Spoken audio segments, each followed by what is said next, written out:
Welcome back, guys. Back working on the Supercharged Honda.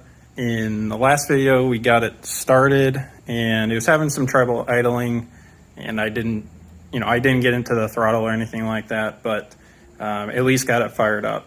So since then, I've come out and I just tried to get the bike running and kind of dial in the idle a little bit off camera. And as you can see, or as you saw from the first clip that I showed you, I ran into some issues. So I didn't blow up the bike or anything like that, but there are some huge problems I have to sort out. So as you can see, I've got this thing pretty much fully torn apart, besides leaving the blower on there. So where do I even start? So the biggest problem I'm running into now is a fuel puddling problem or pooling problem. So when I was running the bike before, I was running it pretty rich, or what I thought was rich, but on the AFR gauge it was only running like 13.5, which is rich, but it's not like crazy rich or anything like that. But I could watch the fuel in the line drop really, really fast, and I was thinking it was dumping more fuel into the bike than I was seeing kind of come up on the air fuel ratio gauge. So what ended up happening was, as I was letting it idle, more and more fuel was actually, let me grab this here. So this typically gets bolted right here. So as you can see, it kind of tapers down, or doesn't taper down, it goes at a decline to the blower. And I don't know why I thought that was a good idea. What was happening is, the longer I ran the bike, more fuel was falling out of suspension and then pooling right here in the intake pipe. So then when I would snap the throttle, like in that clip, all of a sudden it's pulling all of that fuel through and dumping it into the engine, and essentially just flooding it out instantly. It can't even come close to burning all that fuel, and then it just pushes it into the exhaust and burns it off that way. So that's my main thing that I need to fix today. And there is a list of other things I have to fix. One of them being, you can see here on the head, is tinted yellow. That's from fuel getting past the cam seal. It is a new cam seal. However, I don't know if I just installed it a little wrong, or if there's a scrape on the cam that is letting fuel by. I'll have to take a look at it. I do have a new old stock seal that I can put in to replace it, so I'm going to do that, see if I can get that taken care of. So that's the second problem. And then there's a multitude of little things, like you can see here, this Allen head screw is actually filled with some rubber, and that's where the belt was rubbing on it. So I'm going to change those all out to just hex heads, flanged hex heads, or just hex heads with washers. What else? Oh, I was running these little cork gaskets between the intake plenum and the head. And really, I just wanted them, yes, to act as a gasket, but also be a spacer. I designed this to have an 1/8" gap between the plenum and the head. And it's not meant to be a gap. There's meant to be, I want to put a phenolic spacer in there to help mitigate heat transfer between the head and the plenum. I haven't gotten around to getting a sheet of phenolic yet. In the meantime, I just put these in there, but they compress so much that I don't want to put extra stress on the charge pipe here when I'm torquing everything down. So I'm gonna just go ahead and probably just make a little aluminum spacers for the time being until I can get some phenolic. I'm sure there's other problems I haven't talked about yet, but as I think of them, I'll let you guys know. But let's start first with getting our intake pipe sorted out. So I was doing a little reading. I have a few books that are actually really good. The one being, or the main one I reference, is a book by Joe Hale. It's called, I believe it's called Supercharging, Turbocharging, and Nitrous Oxide for Motorcycle Applications. It goes through, it's an older book, but it has really good in detailed look at different applications. All of the bikes that you see that are draw-through applications, the run between the carburetor and the supercharger is as short as humanly possible, which makes sense. And I think when I was building this, sometimes I would take looks into consideration more so than functionality sometimes, which, you know, it happens when you're trying to make something look good but also work. But right now I gotta just get it to work. So my plan is to make this as short as possible and to have no dip in it. I want it kind of a straight shot into the blower, even if the blower is tilted at an angle like that. So I think this is just gonna end up being something like that, which is a little bit more Mad Max than I kind of want it to be. But at this point, I just want it to function. So, I mean, it won't look terrible, but it's not ideal. Kind of everything kind of offsets the balance of the bike and just in a visual sense. But I'd rather it work than look good and be a paperweight. So I have these 3D printed pieces that I made that make mock-up way easier, at least for me. So I'm not wasting pipe and refabricating or having to refabricate something just because it didn't fit the way I wanted it to fit. So here is just a flange. You can see that it's the same one as this aluminum flange, just a 3D printed version. I have these flanges, and then I have these 3D printed pie cuts essentially that I put into place where I want it, and then I just hot glue them and figure out what angles you need, how much you need of what, and you can go ahead and order it, and then you have a template to build off of.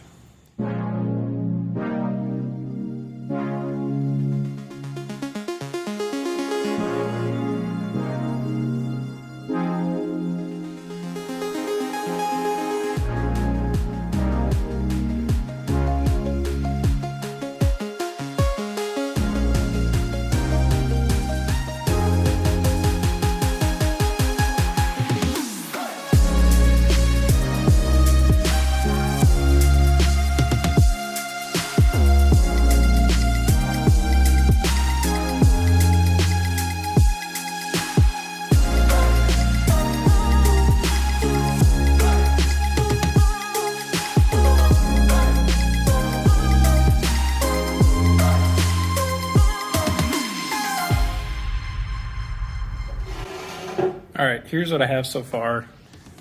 Of course, it's falling out, but it's real simple. Just a quick short shot. And even though the blower's angled, I'm trying to keep it level so there's no chance of the fuel pooling in it.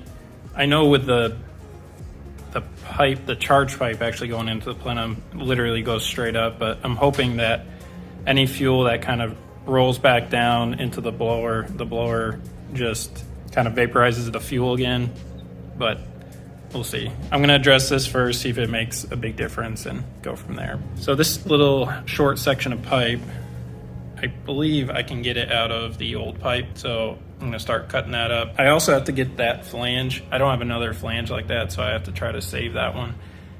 If not, I have to make another one, but I'm gonna see if I can get that one salvaged from that pipe.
All right, I got my small section of pipe cut with a small angle in it. So I just need to add a straight section to it just to get the carburetor out far enough. And here's a little plastic piece that I mocked up. And this is the old pipe that I cut. And I cut it right at that weld joint, and I can get the straight section out of it. And then I can use this as a rolled edge for the silicone joint. So that'll work out pretty well. So I'm gonna go ahead and get this cut and weld it up to our angle piece. I think we'll be in business.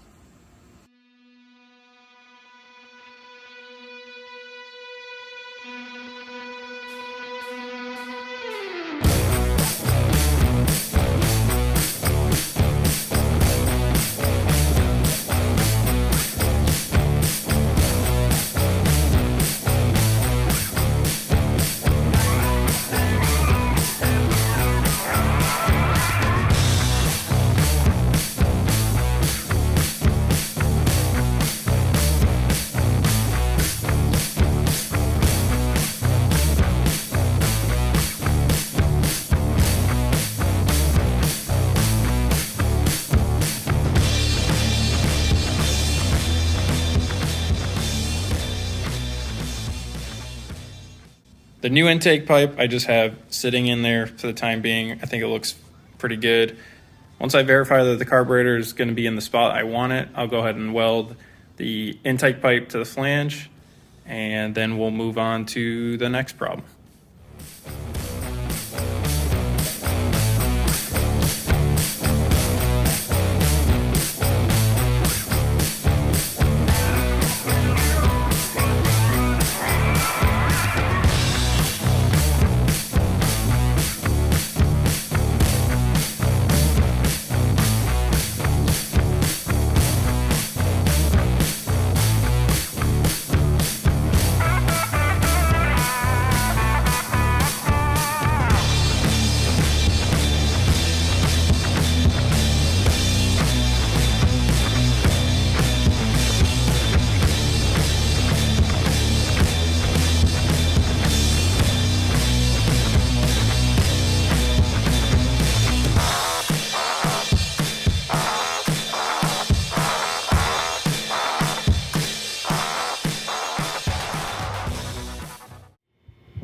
Just finished up the intake pipe and hit it on the bench polisher real quick just to clean it up.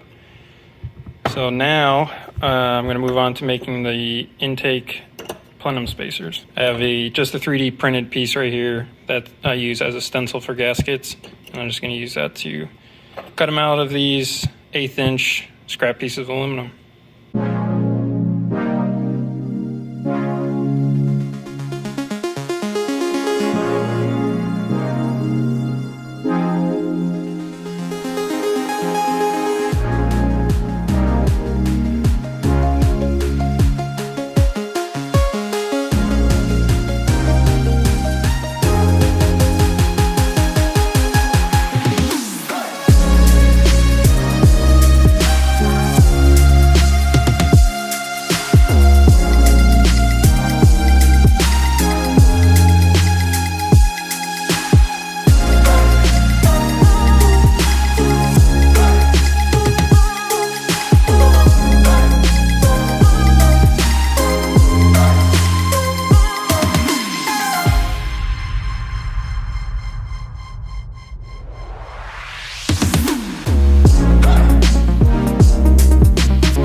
So I finished up the intake plenum spacers.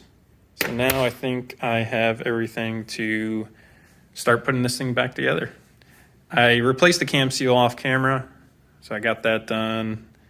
And I also got the replacement hardware for the supercharger plate.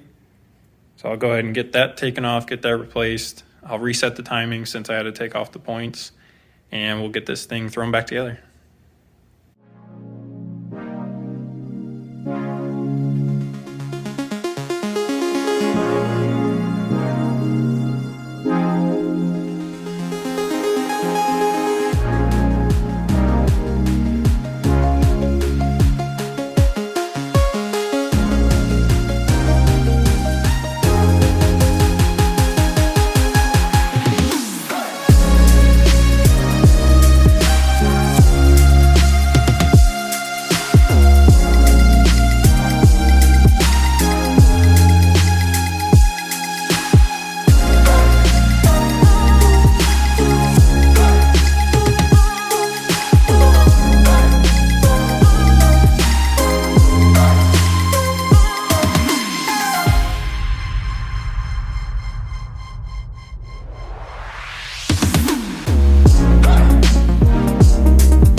here is the finished product.